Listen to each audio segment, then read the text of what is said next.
Hello everyone, this is Amay and I am a chartered accountant. तो हम लोग value of supply revision का series start किए थे और पिछले वीडियो में हम लोग वैल्यू ऑफ सप्लाई पढ़े थे। उसी को आज कंटिन्यू करते हैं। ये वैल्यू ऑफ सप्लाई चैप्टर का दूसरा रिवीजन होगा।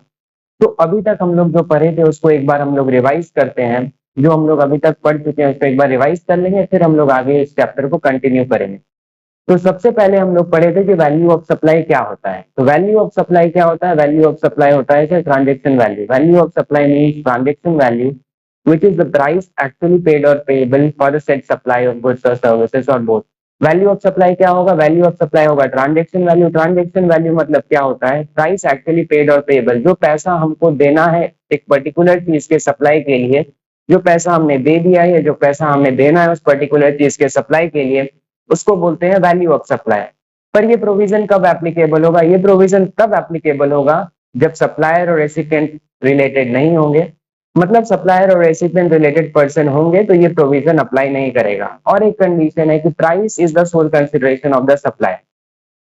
Price is the sole consideration का मतलब है पैसा, मनी जो है एकमात्र कंसिडरेशन होना चाहिए, तभी ये प्रोविजन अप्लाई होगा। अब कोई एग्जांपल आप ले लीजिए, जैसे एक लैपटॉप आप खरीद रहे हैं, एक फोन और एक कुछ पैसे के एक्सचेंज में।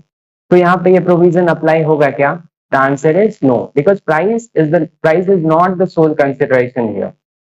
What are the consideration here? Here, a mobile phone is a consideration plus X amount. Let's assume 20,000. A laptop is being purchased in exchange of a mobile phone and rupees 20,000. So 20,000 is the sole consideration here? No. So in that case, this provision stating that value of supply shall be transaction value will not apply, और उसका valuation कुछ और तरीके से होगा जो आज ही हम लोग पढ़ेंगे। तो चलिए आगे बढ़ते हैं। अब हम लोग पढ़े थे इसमें कि कुछ इंक्लूजन्स और कुछ एक्सक्लूजन्स के बारे में हम लोग पढ़े थे। तो इंक्लूजन्स पहले पढ़े थे, एक्सक्लूजन्स बाद में पढ़े थे। तो रिवाइज करते टाइम उल्टा करेंगे, हम लोग पहले एक्सक्लूजन पढ़ेंगे फिर इंक्लूजन पढ़ेंगे। एक्सक्लूजन हम लोग क्या पढ़े थे? एक्सक्लूजन एकमात्र एक्सक्लूजन था और वो था डिस्काउंट का एक्सक्लूजन। डिस्काउंट के केस में दो टाइप का डिस्काउंट हम लोग देखे थे, एक सप्लाई होने तक, ऑन और बिफोर सप्लाई, और एक पोस्ट सप्लाई देखे थे। ऑन और बिफोर सप्लाई के केस में इनवॉइस में डिस्काउंट रिकॉर्डेड होता है और इसका रिडक्शन अलाउड है, इसका एक्सक्लूजन अलाउड है। इसको वैल्यू ऑफ सप्लाई में रिड्यूस करेंगे तो सप्लाई होने तक अगर कोई डिस्काउंट दे रहे हैं तो वो इनवॉइस में रिकॉर्डेड होगा, और इनवॉइस में रिकॉर्डेड होना एक कंडीशन है। तो अगर सप्लाई तक दे रहे हैं तो इनवॉइस में रिकॉर्डेड होगा ही, तो उसको हम लोग एक्सक्लूड करेंगे। पोस्ट सप्लाई के केस में दो कंडीशन है, एक के अंदर दो, एक के अंदर तीन, तो तीन कंडीशन हो जाता है। पोस्ट सप्लाई डिस्काउंट के केस में रिडक्शन तभी होगा जब तीनों कंडीशन सेटिस्फाई होगा। फर्स्ट क्या है? फर्स्ट है एग्रीमेंट होना चाहिए। एग्रीमेंट कब होगा? एग्रीमेंट होगा सप्लाई होने तक, सप्लाई होने या सप्लाई होने से पहले एग्रीमेंट होगा, उसके बाद का एग्रीमेंट नहीं चलेगा। और क्या होना चाहिए? डिस्काउंट जो है स्पेसिफिकली लिंक टू इनवॉइस होना चाहिए। जिस इनवॉइस के अगेंस्ट में डिस्काउंट दे रहे हैं उससे स्पेसिफिकली लिंक्ड होना चाहिए, एग्रीमेंट होना चाहिए। तो पहला क्या? एग्रीमेंट होना चाहिए। दूसरा क्या है? लिंक टू रेलिवेंट इनवॉइस होना चाहिए। तीसरा बहुत इंपॉर्टेंट है, उस क्रेडिट नोट के अगेंस्ट में, उस डिस्काउंट के अगेंस्ट में जो आईटीसी है वो सब रेसिपिएंट के द्वारा रिवर्स कर दिया होना चाहिए। वो अगर रिवर्स नहीं होगा, इस तीनों में से कोई भी एक कंडीशन अगर फुलफिल नहीं होगा तो डिस्काउंट का एक्सक्लूजन नहीं होगा, डिस्काउंट का रिडक्शन नहीं होगा। समझ गए? अब हम लोग इंक्लूजन पढ़ते हैं। Any amount that the supplier is liable to pay in relation to such supply, but which has been incurred by the recipient। तो अगर सप्लायर लाइबल था और रेसिपिएंट ने इनकर कर दिया तो उसको वैल्यू ऑफ सप्लाई में इंक्लूड करेंगे, अगर ऑलरेडी इंक्लूडेड नहीं है तो। अगर सप्लायर लाइबल ही नहीं था तो कोई बात ही नहीं। दूसरा हम लोग पढ़े थे any tax duty cess fees and charges levied under any law for the time being inputs other than GST. GST को छोड़ के कोई भी टैक्स ड्यूटी सेस फीस या कोई भी चार्जेस लेवी किया जा रहा है और सप्लायर आपसे अलग से चार्ज करता है तो उसको वैल्यू ऑफ सप्लाई में ऐड करेंगे। जैसे कस्टम ड्यूटी हो गया, जैसे म्युनिसिपल टैक्स हो गया, एक्साइज ड्यूटी, वैट, ये सब हो गया तो चार्ज करेंगे। नेक्स्ट देखिए,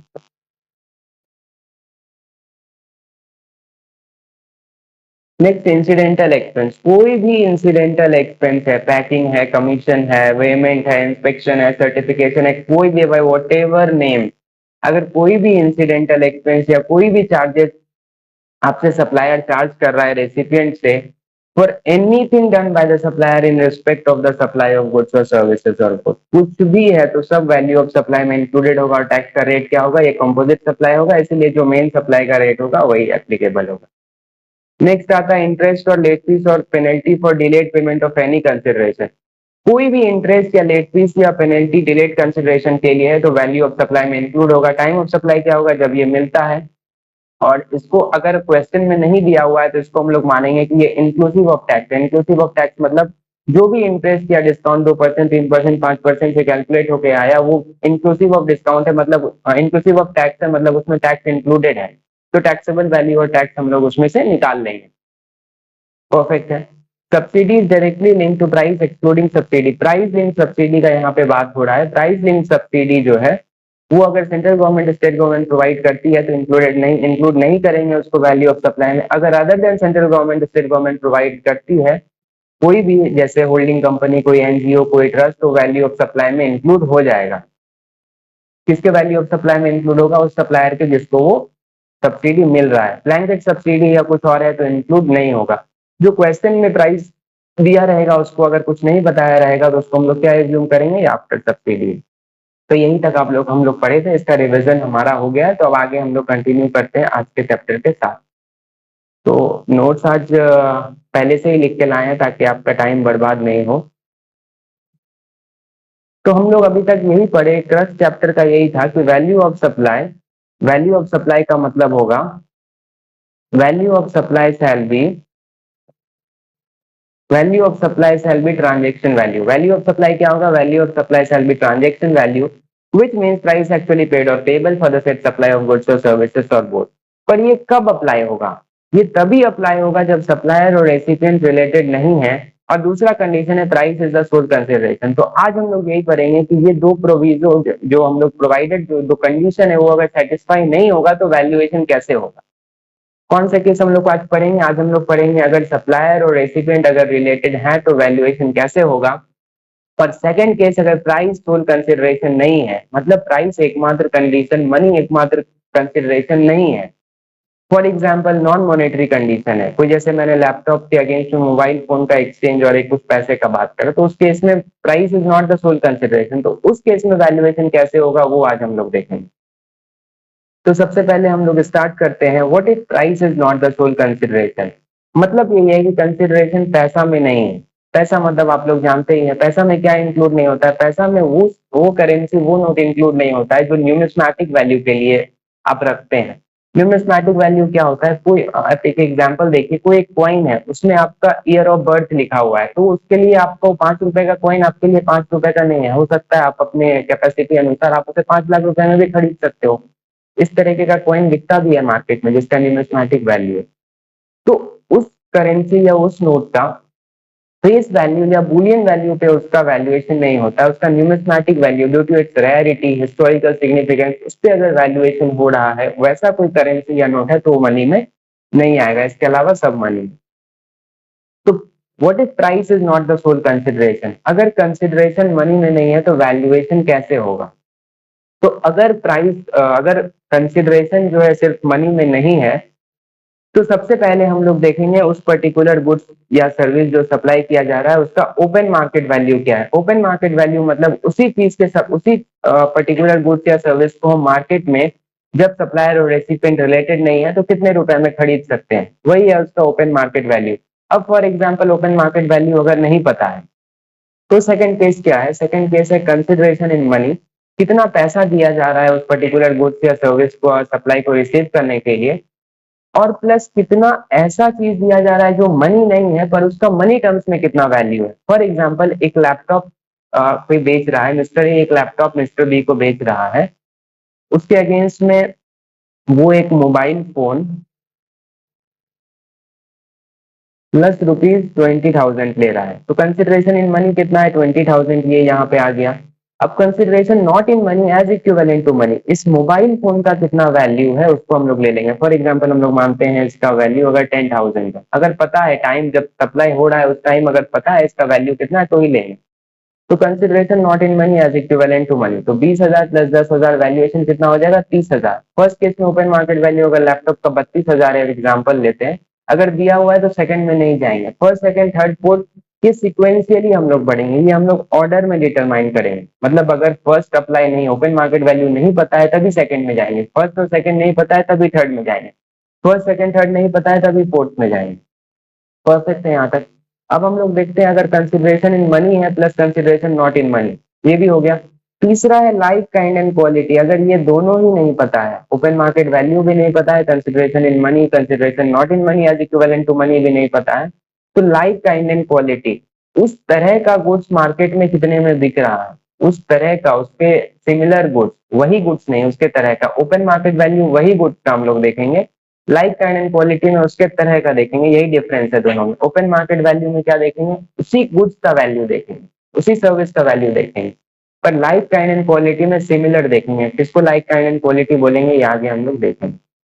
अगर इन तीनों से डिटरमाइन नहीं हो पाता है, मतलब ना ही ओपन मार्केट वैल्यू है, ना ही money plus not in money का वैल्यू पता है, ना ही लाइक काइंड एंड क्वालिटी है, तो क्या होगा, तो फिर हम लोग मनी नॉट इन मनी को दो रूल के रेफरेंस से निकालेंगे। फर्स्ट रूल है रूल 30, अगर ये अप्लाई नहीं होता है तो रूल 31 में जाएंगे। रूल 30 क्या बोलता है, जो उस गुड्स या सर्विस को बेच रहा है उसको उस गुड्स या सर्विस को एक्वायर करने में, मैन्युफैक्चर करने में, बनाने में कितना खर्च लगा था उसका 110% ले लें। मतलब अगर हम एक लैपटॉप बेच रहे हैं तो ये लैपटॉप खरीदने में हमको जितना पैसा लगा था उसका 110% ही हो जाएगा इसका वैल्यू ऑफ सप्लाई। क्यों, 10% प्रॉफिट अज्यूम किया गया है, 100% तो कॉस्ट ही है, कॉस्ट का 110%, मतलब 100% कॉस्ट 10% प्रॉफिट, तो 110% ले लेंगे। नेक्स्ट क्या है रूल 31, अगर अब यहाँ तक मतलब open market value consideration in money not in money goods और service of like kind and quality, rule 30 cost का 110% से भी अगर नहीं निकाल पाते हैं तब हम लोग रीजनेबल मीन्स में जाएंगे। और रीजनेबल मीन्स मतलब होता है क्या कि हम जो जनरल प्रिंसिपल्स जो वैल्यूएशन चैप्टर से कंसिस्टेंट हो उसके हिसाब से निकालेंगे। ये सभी ऑर्डर में डिटरमाइन करेंगे, ये तो आपको पता ही। अब हम लोग पढ़ेंगे ओपन मार्केट वैल्यू क्या होता है, इतना इंपॉर्टेंट नहीं है। ओपन मार्केट वैल्यू होता है जो पैसा हम दे रहे हैं किसी गुड्स को खरीदने के लिए माइनस उसमें जीएसटी का जितना पैसा दे रहे हैं।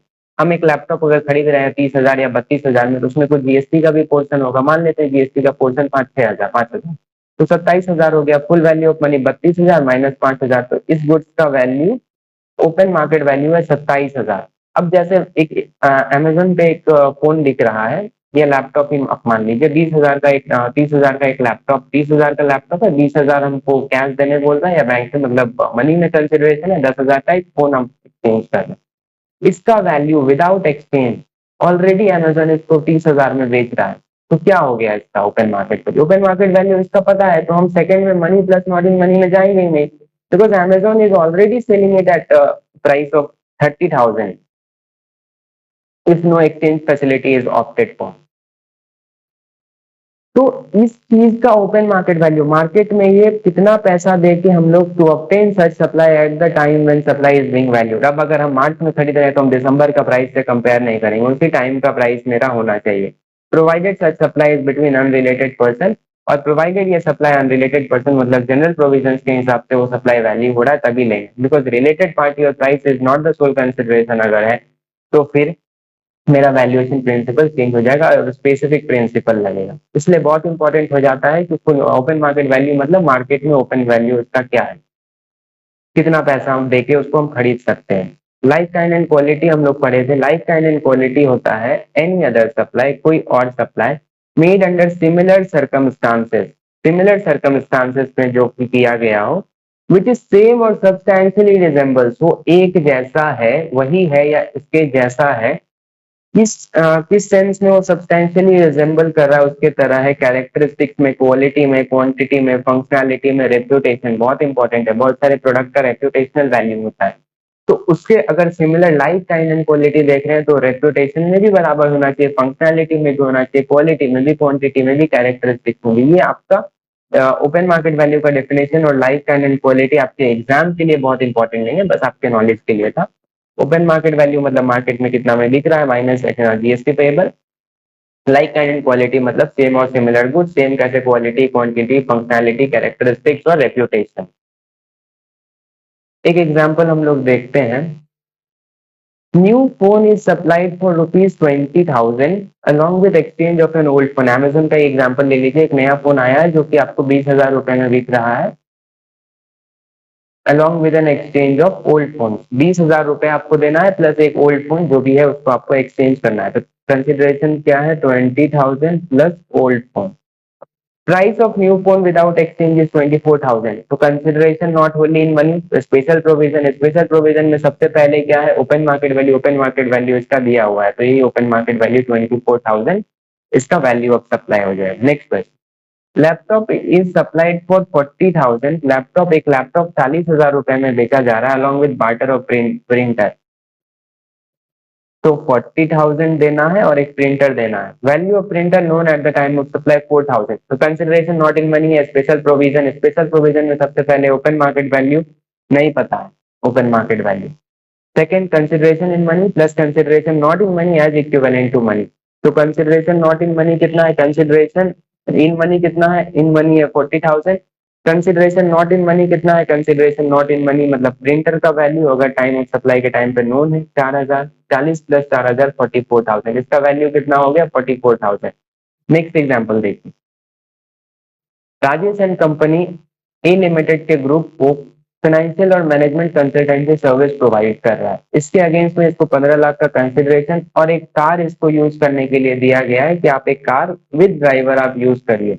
राजेश एंड कंपनी जो है 15 लाख पे जीएसटी पे कर दे रहा है। तो क्या ये सही है? 15 लाख क्या है? 15 लाख तो बस मनी के टर्म्स में कंसिडरेशन। तो बस मनी के टर्म्स का कंसिडरेशन को यूज करना क्या सही है? तो हम लोग पहले देखेंगे कि कंसिडरेशन किसमें है, होली इन मनी में प्राइस फुल कंसिडरेशन है कि नहीं। द आंसर इज नहीं, नहीं है, प्राइस फुल कंसिडरेशन नहीं है। तो प्राइस अगर फुल कंसिडरेशन नहीं है तो स्पेसिफिक वैल्यूएशन प्रिंसिपल अप्लाई होगा। और सबसे पहले क्या देखेंगे हम लोग? Open market value. Open market value available नहीं है तो दूसरा क्या देखेंगे? Consideration in money plus consideration not in money as equivalent to money. तो consideration not in consideration in money कितना है? 15 lakh plus consideration not in money कितना है उसको निकाल लेंगे, दोनों ऐड जो करेंगे वही वैल्यू हो जाएगा, वैल्यू ऑफ सप्लाई, और उस पर जीएसटी देना होगा। तो राजेश एंड कंपनी जो कर रहा है वो इनकरेक्ट है, ये लिखना भी जरूरी है। ठीक है, अब हम लोग यहाँ तक सबसे पहला प्रिंसिपल वैल्यू ऑफ सप्लाई था। Value of supply shall be transaction value provided where supplier and recipient are not related and price is the sole consideration. तो हम लोग एक केस देख लिए जहाँ पे प्राइस सोल कंसिडरेशन नहीं था। प्राइस सोल कंसिडरेशन नहीं था तो क्या करते थे? ओपन मार्केट वैल्यू पहला। सेकंड क्या करेंगे? अगर ओपन मार्केट वैल्यू नहीं पता है तो consideration in money plus consideration not in money. Third क्या है? Value of like value of goods और सर्विसेज का both of like kind and quality का ले लेंगे। फोर्थ क्या है? रूल 30 और रूल 31 अप्लाई करेंगे इन ऑर्डर में। रूल 30 क्या है? कॉस्ट का 110%, मतलब यहाँ पे 10% हम प्रॉफिट एज्यूम करेंगे। मतलब इसमें लिखा हुआ ही है, आप कर देंगे 10% प्रॉफिट एज्यूम करके ही माना गया है। चौथा क्या है? रीजनेबल मीन्स सर्विस का अगर वैल्यूएशन हो रहा है तो रूल 30 को स्किप करके हम लोग रूल 31 को ऑप्ट कर सकते हैं। बहुत इंपॉर्टेंट है, याद रख सकते हैं, बहुत इंपॉर्टेंट नहीं है ऐसे ही बोलिए। हाँ, तो रूल 30 को स्किप करके आप रूल 31 में जा सकते हैं। ठीक है, वेयर सप्लायर एंड रेसिप। तो एक केस हमारा हो गया कि प्राइस जो है सोल कंसिडरेशन नहीं था। अब नेक्स्ट केस हम लोग पढ़ेंगे कि सप्लायर एंड रेसिपिएंट अगर रिलेटेड हैं तो उसका वैल्यूएशन कैसे होगा, वो वैल्यूएशन का स्पेसिफिक प्रोविजन पढ़ेंगे। तो बस रिलेटेड नहीं, एक डिस्टिंक्ट पर्सन और रिलेटेड पर्सन दोनों का वैल्यूएशन एक जैसा ही होगा। तो सबसे पहले तो हम लोग को समझना होगा कि रिलेटेड पर्सन होता क्या है, डिस्टिंक्ट पर्सन होता क्या है।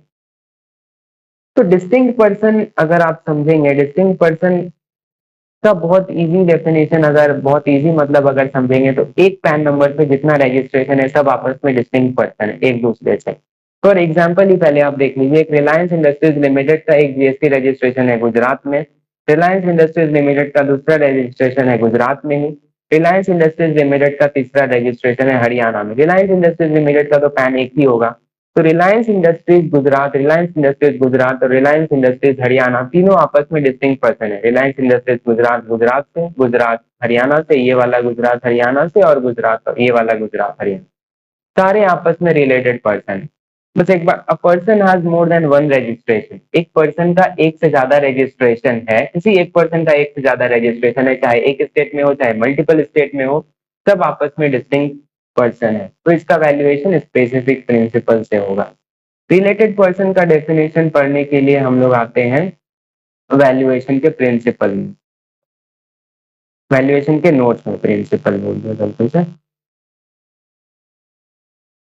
यहाँ आपको मिलेगा रिलेटेड पर्सन क्या होता है? रिलेटेड पर्सन का एक निमोनिक है फेस ओपीडी। रिलेटेड रिलेटिव वही होते हैं जिनको देख के आपको ओपीडी जाना पड़े, जिनके फेस को देख के आपको ओपीडी जाना पड़े। बस एक मतलब निमोनिक टाइप है, इसको कुछ सीरियस मत लीजिए। तो रिलेटेड पर्सन, दो पर्सन तभी रिलेटेड होंगे जब वो एक दूसरे के ऑफिसर्स या डायरेक्टर्स, एक दूसरे के बिजनेस के ऑफिसर्स या डायरेक्टर्स हैं। सच पर्सन आर ऑफिसर्स और directors of one another business, one another's business. एक दूसरे के बिजनेसेस के वो ऑफिसर्स या डायरेक्टर्स हैं, वो लीगली रिकॉग्नाइज पार्टनर्स हैं बिजनेस में, वो employer employ, employer employ related होगा।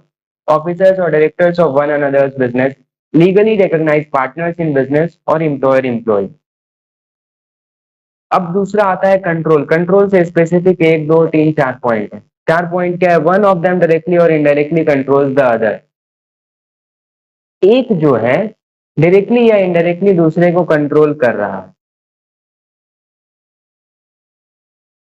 एक कोई जो है डायरेक्टली या इनडायरेक्टली दूसरे को कंट्रोल कर रहा है। जैसे A limited has a deciding role in corporate policy operations and management and quality control of B limited. A limited जो है डिसाइडिंग रोल है, ए लिमिटेड का डिसाइडिंग रोल है कॉर्पोरेट पॉलिसी में, ऑपरेशंस और मैनेजमेंट में बी लिमिटेड का। तो वन ऑफ देम, एक ए लिमिटेड बी लिमिटेड को डायरेक्टली कंट्रोल कर रहा है, इसीलिए वो दोनों रिलेटेड है। Second, both of them are directly और indirectly controlled by a third person. पहला केस क्या था? हम किसी और को कंट्रोल कर रहे हैं या वो मुझे कंट्रोल कर रहा है। दूसरा, हम दोनों किसी और से कंट्रोल हो रहे हैं, किसी तीसरे आदमी से कंट्रोल हो रहे हैं। तो ए लिमिटेड जो है बी लिमिटेड और सी लिमिटेड को कंट्रोल कर रहा है। तो ए लिमिटेड और बी लिमिटेड भी रिलेटेड, ए लिमिटेड और सी लिमिटेड भी रिलेटेड है, बिकॉज दोनों को वो कंट्रोल कर रहा है, तो डायरेक्टली कंट्रोल। और बी और सी लिमिटेड भी रिलेटेड है, because B and C limited are controlled by, indirectly controlled, directly controlled by third person which is A limited. तो ए बी सी तीनों रिलेटेड। टुगेदर द इनडायरेक्ट, दोनों मिलके किसी को कंट्रोल कर रहे हैं तो भी हो जाएगा। ए लिमिटेड और बी लिमिटेड मिलकर सी लिमिटेड को कंट्रोल कर रहे हैं, तो ए और बी रिलेटेड हो जाएंगे, because A and B are controlling a third person C limited. तो पहला केस में हम किसी और को कर रहे थे या वो मुझे कर रहा था। सेकंड, हम दोनों किसी और थर्ड पर्सन से कंट्रोल हो रहे थे। अब हम दोनों मिलकर किसी तीसरे आदमी को कंट्रोल कर रहे हैं। चौथा है, कोई आदमी हम दोनों के शेयर्स का 25% से ज्यादा होल्ड करता है। एनी पर्सन डायरेक्टली और इनडायरेक्टली ओन्स और कंट्रोल्स और होल्ड 25% और more of both of them, हम दोनों का 25% से ज्यादा शेयर्स होल्ड करता है, तो हम दोनों रिलेटेड हो जाएंगे। लाइक जैसे A limited hold, Mr A hold, Mr A जो है एक्स लिमिटेड का 25%, वाई लिमिटेड का 26%। तो 25% या उससे ज्यादा हो गया तो एक्स और वाई लिमिटेड रिलेटेड हो गया। तो पहला क्या था? हम दोनों, हम इसको कंट्रोल करते हैं या वो मुझे करता है। सेकंड, हम दोनों किसी और से कंट्रोल हो रहे हैं, हम दोनों मिलकर किसी को कंट्रोल कर रहे हैं, या कोई आदमी हम दोनों का 25% या उससे ज्यादा शेयर्स होल्ड करता है, तो भी हम दोनों रिलेटेड हो जाएंगे। नेक्स्ट है, they are members of the same family. कोई दो पर्सन रिलेटेड हो जाएंगे अगर वो सेम फैमिली के मेंबर है। फैमिली का मतलब क्या होता है? The spouse and children. The spouse and children, अगर लड़की है तो उसका हस्बैंड, हस्बैंड है तो उसकी वाइफ और उसके बच्चे रिलेटेड। परफेक्ट। मेनली डिपेंडेंट आपको इसके एग्जाम में क्वेश्चन आता ही है। होली और मेनली डिपेंडेंट का मतलब है वो कुछ नहीं करता है, वो पूरा का पूरा आप पे डिपेंडेंट है फाइनेंशियली सब तरीके से, तो वो आपका रिलेटेड पर्सन होगा, कैपेबल है। आपको दिया रहेगा वो दुबई में जॉब करता है, ठीक ठाक अर्न करता है, तो वो रिलेटेड पर्सन नहीं है, because it will not be deemed as wholly और मेनली डिपेंडेंट। होली और मेनली डिपेंडेंट का मतलब वो कुछ नहीं करता हुआ होना चाहिए। तो कौन कौन सा है क्या कि पर्सन जो है एसोसिएटेड होने चाहिए एक दूसरे के बिजनेस में, सच दैट वो सोल एजेंट या सोल डिस्ट्रीब्यूटर या सोल कंसेशनायर है। तो बहुत इजी है। Face OPD, F is for family, F से क्या हो जाएगा? फैमिली। ए से क्या हो जाएगा? एजेंट। सी से कंट्रोल। कंट्रोल में चार पॉइंट है, हम उसको कंट्रोल करें या वो मुझे कंट्रोल करे, पहला पॉइंट। सेकंड, हम दोनों को कोई और कंट्रोल कर रहा हूँ, हम दोनों मिलकर किसी को कंट्रोल कर रहे हो, तीसरा। चौथा, कोई भी आदमी 25% या ज्यादा शेयर होल्ड कर रहा हो हम दोनों का। तो कंट्रोल का चार पॉइंट हो गया। O is for officers, directors, C is for partner, E is for employer and employee. सारा कवर्ड हो गया। फेस ओपीडी आप लोग इतना इंपॉर्टेंट नहीं है, बस ध्यान रखिएगा कोई आ सकता है, रिलेटेड पर्सन आपको आइडेंटिफाई करना ही बस इंपॉर्टेंट है। तो रिलेटेड और डिस्टिंक्ट पर्सन क्या हो गया वो हम लोग देखते हैं। Related person face OPD, F is for family, as for agent, concessionaire, जो भी नेचर का हो, मतलब जो भी नाम से आप बोले, तो एक दूसरे के बिजनेस में एसोसिएटेड है, सोल एजेंट है, सोल एजेंट होना चाहिए, एकमात्र एजेंट होना चाहिए। फैमिली हो गया, F A is for agent, T is for control, control का 4 point, E is for employer employ, OPD officers, D is for directors, P is for legally recognise partners in business. Distinct person हम लोग पढ़ लिए कि एक pan पे जितना registration है, एक स्टेट मल्टीपल स्टेट, कोई बात नहीं। अब वैल्यू ऑफ सप्लाई कैसे होगा, वैल्यू ऑफ सप्लाई इसका कैसे आइडेंटिफाई करेंगे। वैल्यू ऑफ सप्लाई सेम होगा, पहला होगा open market value, first case होगा open market value. Open market value क्या होता है हम लोग को पता ही है। सेकंड, वहां पे क्या पढ़े थे जब प्राइस होल कंसिडरेशन नहीं था, तो monetary consideration plus non monetary, मतलब प्राइस मनी में जितना है और नॉन मनी में जितना उसका मनी वैल्यू कितना, यहाँ पे वो अप्लाई नहीं होगा। क्यों नहीं होगा, बिकॉज रिलेटेड पार्टी के केस में ये तो इन्फ्लुएंस होगा ही, हो सकता है हम पैसा ले ही नहीं, तो वैल्यू ऑफ सप्लाई तो जीरो हो जाएगा। तो इसीलिए प्राइस और नॉन प्राइस वाला, मतलब नॉन मॉनेटरी वाला, यहाँ पे कंडीशन अप्लाई नहीं होगा। तो यहाँ ओपन मार्केट वैल्यू, उसके बाद डायरेक्टली बाद लाइक काइंड एंड क्वालिटी में हम लोग जाएंगे। तो फर्स्ट हो गया ओपन मार्केट वैल्यू, अगर ओपन मार्केट वैल्यू नहीं पता है तो like kind and quality, like kind and quality नहीं पता है तो रूल 30 और 31। रूल 30 क्या है, कॉस्ट का 110%, रूल 31 क्या है, reasonable to be determined in order. Two में तभी जाएंगे जब वन अप्लाई नहीं होगा, और थ्री में तभी जाएंगे जब वन और टू दोनों में से नहीं निकलेगा। अब वैल्यू ऑफ सप्लाई क्या हो गया रिलेटेड पर्सन में, open market value, like kind and quality, rule 30 और 31। पर हमारे पास ऑप्शन है, हम इस सबको अप्लाई नहीं करके डायरेक्ट इधर आ जाए। अगर हम जो गुड्स सप्लाई कर रहे हैं, मतलब मिस्टर ए और मिस्टर बी अगर रिलेटेड है, मिस्टर ए जो मिस्टर बी को सप्लाई कर रहा है वो गुड्स मिस्टर बी, अभी इंटेंशन यही है कि वो मिस्टर बी उसको एज सच सप्लाई कर देगा, उसी तरह से उस गुड्स को आगे सप्लाई कर देगा।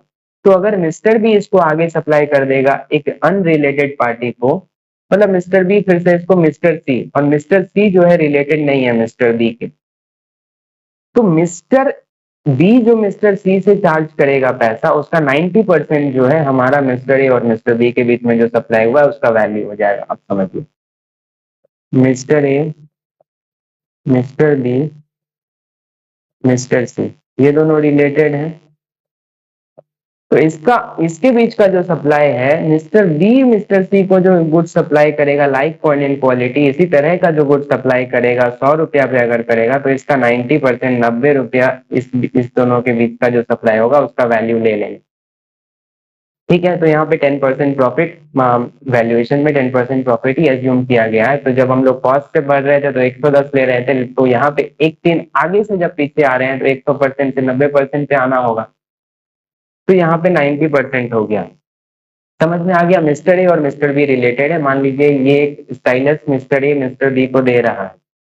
अब आपको open market value, like kind and quality, rule 30 31 में नहीं जाना है, आप इधर आ गए। अब मिस्टर बी बोल रहा है ये स्टाइलस तो मैं ऐसे भी बेचता ही हूँ, इस तरह का स्टाइलस 100 रुपए में बेचता हूँ, तो उसी का 90% 90 रुपया तुम ले लो, तो 90 रुपया हो गया। अगर अब सेकंड केस है recipient eligible for full ITC. अब मिस्टर ए और मिस्टर बी दोनों रिलेटेड हैं, मिस्टर ए मिस्टर बी को एक स्टाइलस सप्लाई कर रहा है, और मिस्टर बी जो है इस स्टाइलस के अगेंस्ट में फुल आईटीसी लेने के लिए एलिजिबल है।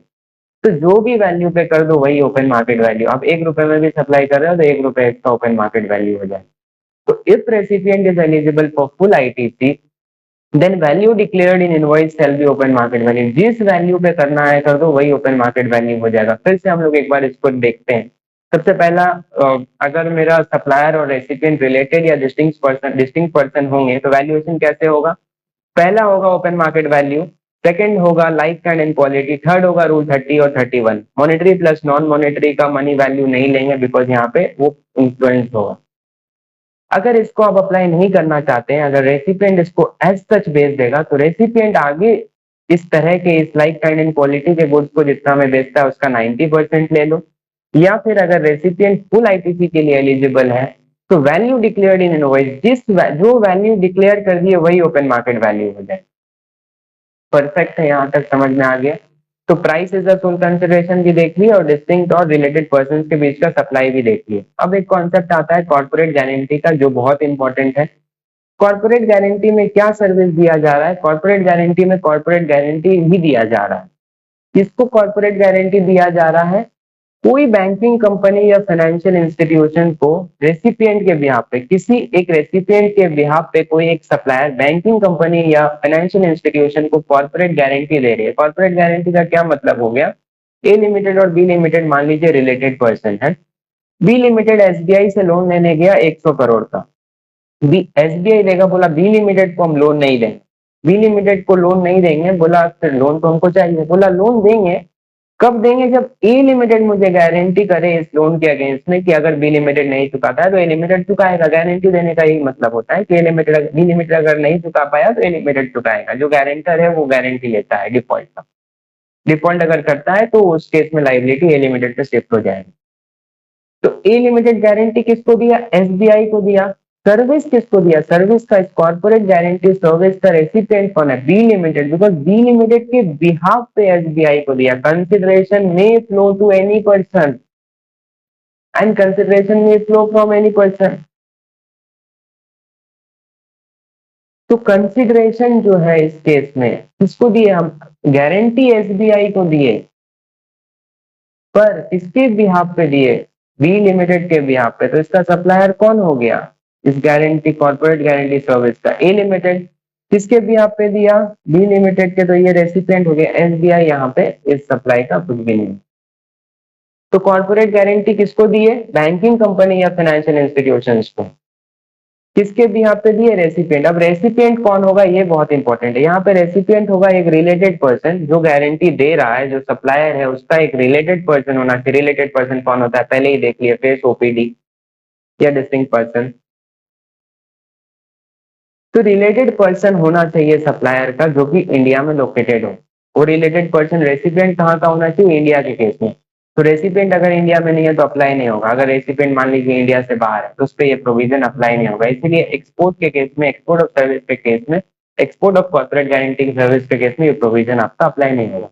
तो गारंटी कौन दे रहा है, गारंटी एक सप्लायर दे रहा है। किसके बिहाफ पे दे रहा है, एक रिलेटेड पर्सन, जो कि सप्लायर का एक रिलेटेड पर्सन है जो कि इंडिया में लोकेटेड है। क्या सर्विस दिया जा रहा है, कॉर्पोरेट गारंटी सर्विस। किसको दिया जा रहा है, कोई बैंकिंग या फाइनेंशियल इंस्टीट्यूशन को। इसके अलावा किसी को भी दिया जाएगा तो ये प्रोविजन अप्लाई नहीं होगा। अदर गारंटी सच हम कोई वेंडर को गारंटी दे दिए कि आप इसको गुड्स जो है क्रेडिट पे दीजिए बी लिमिटेड को। मिस्टर ए लिमिटेड जो है बी लिमिटेड के बिहाफ पे गारंटी दे दिया एक वेंडर को कि आप इसको गुड्स सप्लाई करिए।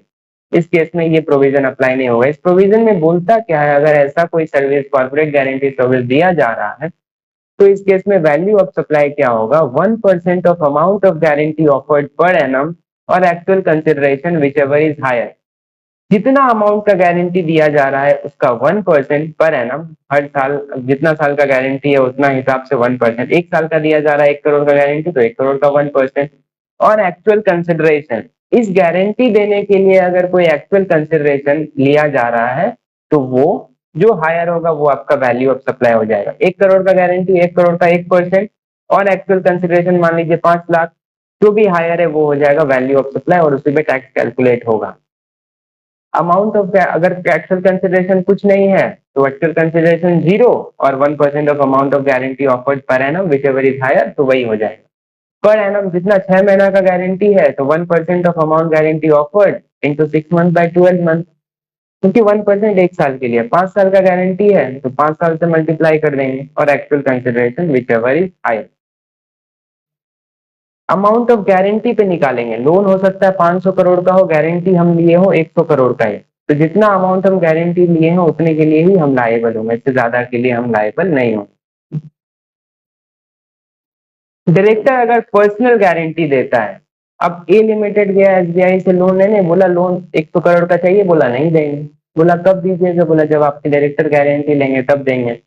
तो डायरेक्टर ऑफ पर्सनल गारंटी, जो ए लिमिटेड के डायरेक्टर्स हैं वो एसबीआई को अपना पर्सनल गारंटी दे रहे हैं कि अगर ये लोन में डिफॉल्ट होता है तो हम चुकाएंगे। कहने का मतलब, गारंटी का मतलब यही होता है।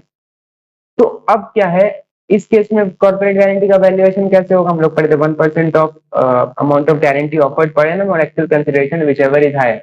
पर ऐसा नहीं होगा बिकॉज आरबीआई के रेगुलेशन के हिसाब से इसके लिए डायरेक्टर कोई कंसिडरेशन चार्ज नहीं कर सकते हैं। पर्सनल गारंटी जो डायरेक्टर देंगे ऑन बिहाफ ऑफ कंपनी, इसके लिए कोई कंसिडरेशन चार्ज नहीं कर सकते हैं, बिकॉज इनका तो काम ही यही है। डायरेक्टर का काम ही तो यही है, उसके काम का एक पार्ट तो यही है कि आप कंपनी के बिहाफ पे गारंटी भी देंगे, यही इसलिए तो डायरेक्टर है आप।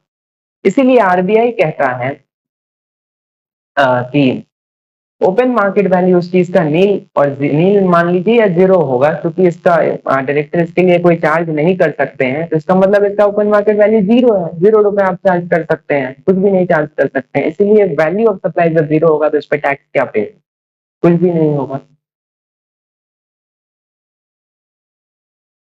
नेक्स्ट केस है, अगर डायरेक्टर जो है अब कनेक्टेड नहीं है पर गारंटी जो है कंटिन्यू गारंटी चल रहा है, तो कॉर्पोरेट गारंटी तब दिया गया जब डायरेक्टर थे, पर अब डायरेक्टर कनेक्टेड नहीं है, डायरेक्टरशिप से रिजाइन कर दिया या डायरेक्टरशिप टर्मिनेट हो गया या फॉर व्हाटसोएवर रीजन वो अब डायरेक्टर नहीं है, तो अब जो गारंटी कंटिन्यू होगा इसका ओपन मार्केट वैल्यू नील नहीं होगा। अब जो भी उनको रेम्यूनरेशन फीस जो भी चार्जेस पे किया जाएगा इसके लिए वही उसका कंसिडरेशन होगा, तो उसके हिसाब से हम लोग डिटरमाइन कर लेंगे। तो डायरेक्टर अगर कनेक्टेड नहीं है तो अब वो डायरेक्टर एक्चुअली है ही नहीं, तो वो आरबीआई का वो प्रिंसिपल अप्लाई नहीं होगा कि कोई कंसिडरेशन चार्ज नहीं किया जा सकता है, बस आप कोई बात नहीं होगा, इसके लिए वो कंसिडरेशन लेंगे और इसके लिए वैल्यूएशन इस पे टैक्स लगेगा। नेक्स्ट आता है तो वैल्यू ऑफ डिस्टिंक्ट पर्सन और रिलेटेड पर्सन का जो हम लोग केस पढ़े थे कि open market value like kind and quality और रूल 30 और 31, और उसके बाद उसको अप्लाई नहीं करके हम लोग सेपरेटली जो सामने रेसिपिएंट जो फर्दर सप्लाई करता है उसका 90%, या अगर रेसिपिएंट एलिजिबल है फुल आईटीसी के लिए तो value declared in invoice shall be open market value, वो सब कब तब अप्लाई होता था जब अदर देन एजेंट, मतलब रिलेटेड पर्सन में सोल एजेंट सोल कंसेशनर सब आता था, तो अदर देन एजेंट के केस में वो सारा प्रिंसिपल्स था। एजेंट के केस में अलग से बताया गया है कि एजेंट के केस में हम लोग वैल्यू को कैसे डिटरमाइन करेंगे। तो एजेंट के केस में सबसे पहले क्या होगा, ओपन मार्केट वैल्यू और at the option of supplier 90% of price charge for the supply of goods of like kind and quality, ये सेम ही चीज है। At the option of supplier 90% of like kind and quality of price charged by the recipient to its of in case of further supply। Same ही है जैसे open market value लेंगे उस case में जो है, मतलब एजेंट से के थ्रू सप्लाई कर रहे हैं या एजेंट के थ्रू सप्लाई रिसीव कर रहे हैं, जैसा भी केस हो, तो या ओपन मार्केट वैल्यू ले लेंगे या फिर at the option of supplier, जो भी सप्लायर होगा उसके ऑप्शन पे 90% ऑफ प्राइस चार्ज, ये सेम ही केस है जैसा हम लोग रिलेटेड और डिस्टिंक्ट पर्सन में पढ़े थे कि रेसिपिएंट जो अपने सामने वाले को बेचता है उसका 90% ले लेंगे, उसका लाइक काइंड एंड क्वालिटी का 90% ले लेंगे, ओपन मार्केट वैल्यू या फिर 90% जो भी अप्लाई करना है कर लेंगे। सेकंड है, अगर इससे नहीं हो जाता है तो रूल 30 और 31 ये तो सब में ही अप्लाई होगा। रूल 30 क्या है, value based on cost, cost का 110% हो जाएगा वैल्यू ऑफ सप्लाई। कॉस्ट क्या चीज का, प्रोडक्शन का, मैन्युफैक्चर का, एक्विजिशन का, अगर गुड्स है तो एक्विजिशन मतलब ट्रेडिंग है तो एक्वायर करेंगे, प्रोडक्शन या मैन्युफैक्चर गुड्स है तो उसका प्रोडक्शन या मैन्युफैक्चर्ड कॉस्ट ले लेंगे। सर्विस के केस में प्रोविजन ऑफ सच सर्विस का जितना कॉस्ट आता है उसका 110% वैल्यू ऑफ सप्लाई हो जाएगा। रूल 31 क्या था, रीजनेबल मींस, रीजनेबल मींस मतलब वैसा मींस जो कंसिस्टेंट है प्रिंसिपल्स और provisions of this chapter, valuation chapter से कंसिस्टेंट हो वैसा ही आ जाएगा। तो सर्विस के केस में रूल 30 को छोड़ के रूल 31, ऐसे तो हम लोग को ऑर्डर में बढ़ना है, बट सर्विस के केस में रूल 30 को स्किप करके हम लोग रूल 31 में जा सकते हैं। तो हम लोग का यहाँ पे ये सारा कवर हो गया। एक बार जल्दी से नोट्स में देखिए। पहला क्या है, अगर प्राइस फुल कंसिडरेशन नहीं था, प्राइस फुल कंसिडरेशन नहीं था तो क्या लेते थे, ओपन मार्केट वैल्यू। सबसे पहला ओपन मार्केट वैल्यू का मतलब होता है full value of money excluding GST payable by a person to obtain such supply. उस सप्लाई को ऑब्टेन करने के लिए जितना पैसा देना होगा, जितना पैसा उसमें से जीएसटी का पैसा हटा देंगे तो वही हो जाएगा open market value eight the time, उसी टाइम जब इस सप्लाई को वैल्यू कर रहे हैं, वो सप्लाई प्रोवाइड किया गया हो, और ये सप्लाई जिस सप्लाई का के रिलेटेड हम लोग ओपन मार्केट वैल्यू ले रहे हैं वो अनरिलेटेड पर्सन के बीच में होना चाहिए और उसका price is the sole consideration होना चाहिए, तभी इसको लेंगे। ओपन मार्केट वैल्यू हो गया। Second, consideration in money plus such amount in money as is equivalent to consideration not in money. तो जो मनी के टर्म्स में नहीं है उसका मनी वैल्यू जो होगा, अगर वो पता है टाइम ऑफ सप्लाई के टाइम पे, तो उसको ले लें। नेक्स्ट आ जाएगा like kind and quality. Like kind and quality का मतलब होता है कोई और supply, any other supply made under similar circumstances which is same और सब्सटैंशियली रिजेंबल्स, जो कि सेम है या फिर सब्सटैंशियली रिजेंबल्स मतलब लगभग लगभग वैसा ही है, किस कैसे चेक करेंगे कि लगभग लगभग वैसा ही है? कैरेक्टरिस्टिक्स में, क्वालिटी में, क्वांटिटी में, फंक्शनैलिटी में, रेप्यूटेशन में, जो सप्लाई का हमको वैल्यू निकालना है उससे सिमिलर या सब्सटैंशियली सेम होना चाहिए। अगर इस सबसे डिटरमाइन नहीं हो पा रहा है तो फिर रूल 30 और रूल 31 में हम लोग जाएंगे। इसको ऑर्डर में करेंगे, मतलब बी तभी अप्लाई होगा जब ए में नहीं निकलेगा, ए बी दोनों में नहीं निकलेगा तो सी, ए बी सी में नहीं निकलेगा तो डी। एग्जाम्पल्स, 20,000 का फोन सप्लाई किया जा रहा है along with an exchange of old phone, price of new phone without exchanges। नया फोन जो है मार्केट में 24,000 का बिक रहा है, तो मार्केट में 24,000 का बिक रहा है तो यही तो ओपन मार्केट वैल्यू है, पहला ओपन मार्केट वैल्यू ले लेंगे। अगर ओपन मार्केट वैल्यू नहीं पता है तो consideration in money plus not in money 44,000 आ जाएगा। ये सब एग्जाम्पल हम लोग देख चुके हैं, ये भी देख। अगर रिलेटेड और डिस्टिंक्ट पर्सन के केस में होता है अदर देन एजेंट, एजेंट के केस में अलग वैल्यूएशन प्रिंसिपल है, तो उस केस में क्या होगा? पहला ओपन मार्केट वैल्यू, दूसरा लाइक काइंड एंड क्वालिटी, तीसरा रूल 30 और 31 ऑर्डर में डिटरमाइन करेंगे। इसको स्किप करके हम लोग नया दूसरा वैल्यूएशन प्रिंसिपल भी अप्लाई कर सकते हैं अगर वो गुड्स को एज सच रेसिपिएंट जिसको सप्लाई किया जा रहा है वो उसी तरह का लाइक काइंड एंड क्वालिटी का गुड्स अगर बेचता है तो उसका 90% ले लेंगे तो वो भी वैल्यू ऑफ सप्लाई हो जाएगा। ये सब करने का काम नहीं। नेक्स्ट, अगर रेसिपिएंट एलिजिबल है फुल आईटीसी के लिए तो जो वैल्यू डिक्लेयर कर दिए वही वैल्यू हो जाएगा वैल्यू ऑफ सप्लाई। एक सर्कुलर है, internally generated service where head office is providing certain services to the branch office. Head office जो है ब्रांच ऑफिस को कुछ सर्विस प्रोवाइड कर रहा है, तो हेड ऑफिस और ब्रांच ऑफिस क्या है? रिलेटेड पर्सन है। For which full ITC is eligible to the concern branch office. Branch office जो रेसिपिएंट है वो फुल आईटीसी के लिए एलिजिबल है, जो अमाउंट डिक्लेयर कर दिए इनवॉइस में वही हो जाएगा value of supply. The value of the said supply declared in the invoice shall be deemed to be open market value। ये तो हम लोग पढ़ेंगे, जो भी वैल्यू डिक्लेयर कर दी है अगर कोई इनवॉइस इशू नहीं हुआ तो उसका मान लेंगे नील वैल्यू, मतलब जीरो वैल्यू पे है। Because if recipient is eligible for full ITC whatever value declared in invoice shall be deemed to be the transaction value. तो अगर इनवॉइस नहीं भी इशू किए हैं तो जीरो वैल्यू ही हो जाएगा मेरा ट्रांजेक्शन वैल्यू या वैल्यू ऑफ सप्लाई। तो अब इस केस में वैल्यू ऑफ सप्लाई जीरो होगा, तो इस केस में ये तभी अप्लाई होगा जब रेसिपिएंट फुल आईटीसी के लिए एलिजिबल है। अगर फुल आईटीसी के लिए एलिजिबल नहीं हो तब आप इनवॉइस इशू नहीं किए तब ये नहीं चलेगा, तब आपको आना पड़ेगा, ओपन मार्केट वैल्यू लेना पड़ेगा या फिर आपको लाइक काइंड एंड क्वालिटी या रूल 30 और 31 उसको स्किप करेंगे तो आप 90% ऑफ प्राइस चार्ज।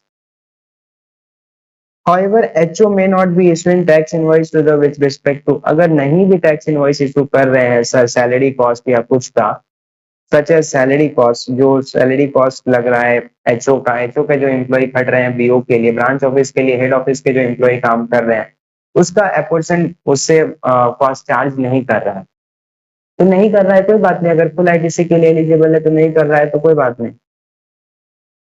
अगर फुल आईटीसी के लिए एलिजिबल नहीं है तो cost of salary of employees, बस एक केस यहाँ पे डिस्कस किया गया, ये वैल्यूएशन से इतना इंपॉर्टेंट है भी नहीं। अगर फुल आईटीसी के लिए एलिजिबल नहीं है तो कॉस्ट ऑफ सैलरी को अगर हम इंक्लूड नहीं कर रहे हैं तो क्या होगा? इस पे बहुत सारे कोर्ट्स का जजमेंट भी था, इसलिए ये सर्कुलर आया था। अगर इंटरनली जनरेटेड सर्विस है, आप हम लोग सर्विस को खुद से जनरेट कर रहे हैं, बाहर किसी थर्ड पार्टी से नहीं ले रहे हैं, तो उस केस में अगर कॉस्ट ऑफ सैलरी को अगर हम लोग इंक्लूड नहीं कर रहे हैं, हेड ऑफिस अगर उसको इंक्लूड करके ब्रांच ऑफिस से बिल उसका नहीं कर रहा है, इनवॉइस नहीं कर रहा है तो भी कोई बात नहीं। अगर आईटीसी के लिए एलिजिबल है तब तो कोई बात नहीं है, क्योंकि उस केस में नहीं भी करेंगे तो नील वैल्यू ही मान लिया जाएगा कि किया गया नील वैल्यू। पर कॉस्ट ऑफ सैलरी के केस में जो है इसको मैंडेटरीली जरूरी नहीं है, कर लिए तो ठीक है, नहीं किए तो कोई बात नहीं, बिकॉज इसको शेड्यूल 3 ट्रांजेक्शन माना गया, इसीलिए ये दिया गया, बोला नहीं गया है पर यही। Valuation of service provided by foreign affiliate to related domestic entity. Foreign entity से डोमेस्टिक एंटिटी को कुछ सर्विस सप्लाई किया जा रहा है। अब यहाँ पे फॉरेन से डोमेस्टिक किया जा रहा है तो इंपोर्ट ऑफ सर्विस है। इंपोर्ट ऑफ सर्विस अगर है तो भी अगर हम जो इंडियन एंटिटी है वो अगर फुल आईटीसी के लिए एलिजिबल है तो वो अगर सेल्फ इनवॉइस इशू नहीं भी करती है तो वही ओपन मार्केट वैल्यू हो जाएगा। पर अगर एलिजिबल नहीं है तब सेल्फ इनवॉइस इशू करना है, वही ओपन मार्केट वैल्यू या लाइक काइंड एंड क्वालिटी या फिर रूल 30-31। अगर इसको नहीं, अगर वो अगर हम एज सच उसको सप्लाई करते हैं तो 90% जो भी लेना चाहेंगे ले सकते। कॉर्पोरेट गारंटी देख के लिए सब बैंकिंग कंपनी या फाइनेंशियल इंस्टीट्यूशन को एक related person located in India के बिहाफ पे दे रहे हैं, तो उसका उसके बारे में बताया गया। 1% of amount of guarantee offered per annum और actual consideration whichever is higher. 1% of guarantee offered per annum और actual consideration whichever is higher. Where recipient is eligible for full ITC, अगर recipient eligible है full ITC के लिए तो जो declare कर दिए वही हो जाएगा, नहीं किए तो नहीं, मतलब जीरो पे किया तो जीरो वैल्यू हो जाएगा।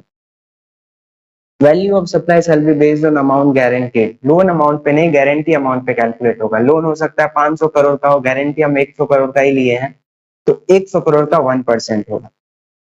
Activity of taking over of loan is not a corporate guarantee, कोई लोन टेक ओवर हो रहा है तो वो कॉर्पोरेट गारंटी नहीं है, वो असाइनमेंट है। एक ऑलरेडी इशूड लोन जो है, एक ऑलरेडी इशूड कॉर्पोरेट गारंटी जो है असाइन हो रहा है, तो इस केस में ये प्रिंसिपल अप्लाई नहीं होगा।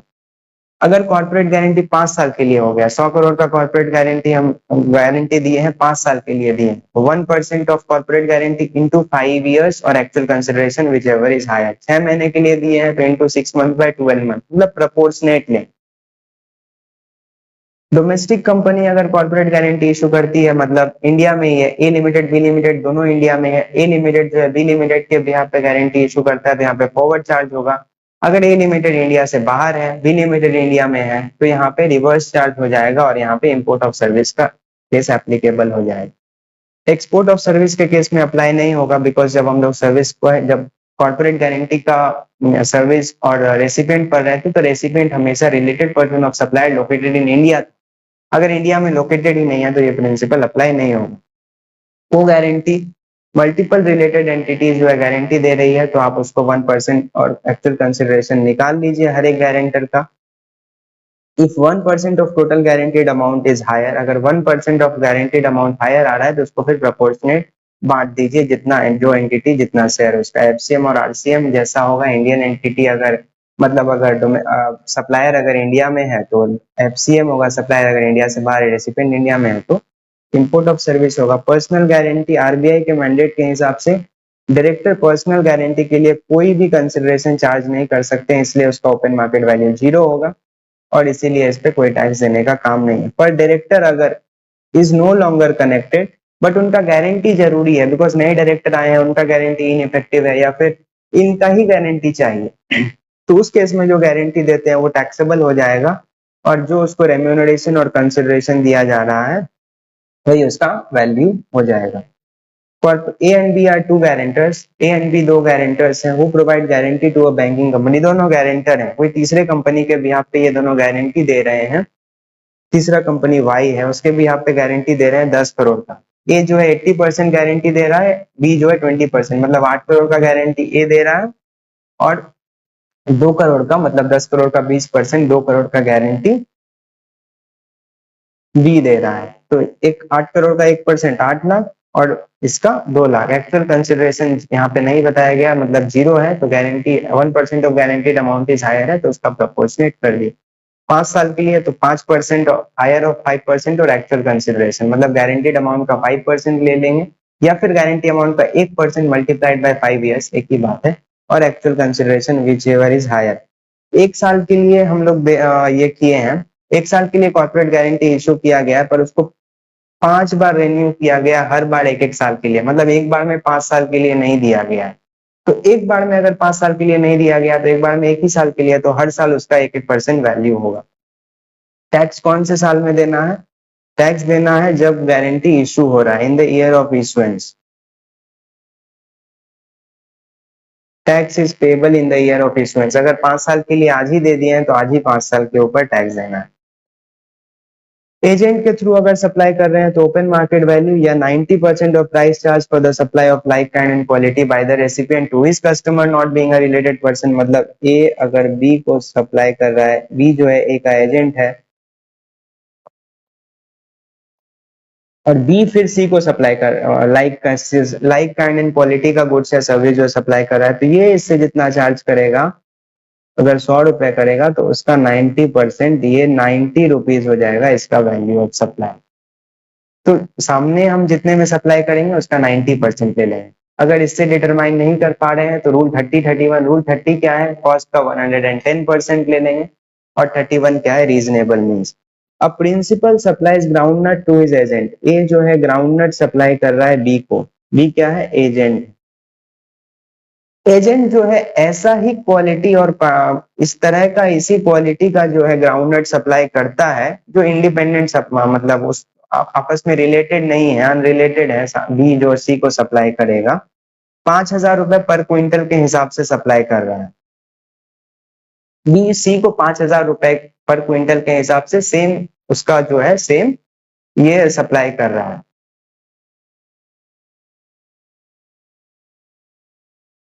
At a price of another independent supplier is supplying groundnuts of like kind and quality और इसका ओपन मार्केट वैल्यू क्या है? 4,550। तो या तो ओपन मार्केट वैल्यू ले लें या जो सप्लायर है उसके ऑप्शन पे 5,000 का 90% मतलब 4,500 रुपए ले लें।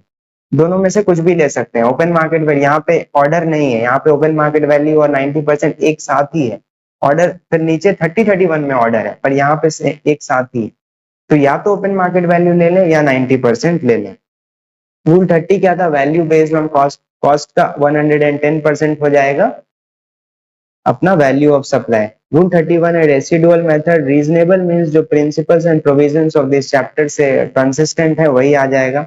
इन case of supply of service rule 31 direct opt कर सकते हैं, 30 को छोड़ सकते हैं। A limited buy sisters from B limited which is placed by retail outlets free of charge. A limited and B limited, A limited और B limited related है, money consideration 0 है। B limited does not have cost of. A limited जो है B limited से कुछ testers खरीदता है और उसको रिटेल आउटलेट में रख देता है बिना पैसा का। बी लिमिटेड के पास इस टेस्टर्स का कॉस्ट ऑफ एक्विजिशन नहीं दिया हुआ है। तो रूल पहला ओपन मार्केट वैल्यू इसका कुछ नहीं है, ओपन मार्केट वैल्यू कुछ नहीं है, like kind and quality available नहीं है। रूल 30 कॉस्ट का 110%, कॉस्ट ही नहीं पता है तो उसका 110% कैसे निकालेंगे? तो उसके बाद आता है कि अगर कुछ भी नहीं पता है तो रूल 31 से अब निकालेंगे, रीजनेबल मीन से निकालेंगे जो इस चैप्टर से कंसिस्टेंट होना चाहिए। तो आज का हम लोग का यहीं पे खत्म हो जाता है। कोई भी फीडबैक डाउट सजेशन आप इस पे भेजिए, ठीक है। तो एक अब एक पार्ट और बच गया है इसका जो अपना होगा वैल्यूएशन का। कुछ स्पेसिफिक सप्लाईज का वैल्यूएशन के बारे में अब एक पार्ट और बच गया है, उसमें हम लोग देखेंगे, ठीक है। Thank you.